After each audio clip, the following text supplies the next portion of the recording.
اعوذ باللہ من الشیطان الرجیم بسم اللہ الرحمن الرحیم۔ جو انسان گناہ کرتا ہے وہ اپنی جان پر خود ہی ظلم کرتا ہے۔ اگر ہدایت حاصل کرنی ہے تو قرآن مجید کو ترجمہ کے ساتھ پڑھو، کیونکہ مکمل قرآن پاک حکمت سے بھرا پڑا ہے۔ مشکل حالات میں گھبرانا نہیں چاہیے۔ مشکلات انسان کا حوصلہ اور عقل بڑھانے کے لیے آتی ہیں۔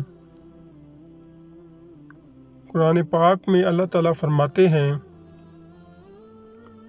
اللہ تعالیٰ تمہیں سزا دے کر کیا کرے گا اگر تم شکر گزاری کرتے رہو اور با ایمان رہو۔ اللہ تعالیٰ بہت قدر کرنے والا اور پورا علم رکھنے والا ہے۔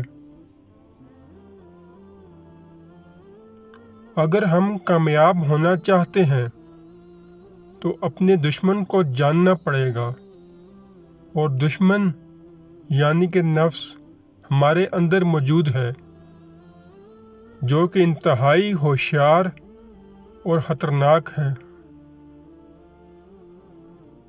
اپنی ذمہ داری سے بھاگنے والے شخص کو ہمیشہ شرمندگی اور ذلت کا سامنا کرنا پڑتا ہے۔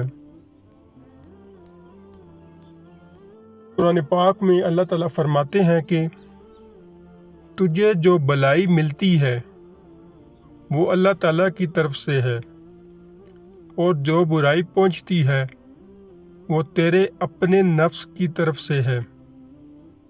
ہم نے تجھے تمام لوگوں کو پیغام پہنچانے والا بنا کر بھیجا ہے، اور اللہ تعالیٰ گواہ کافی ہے۔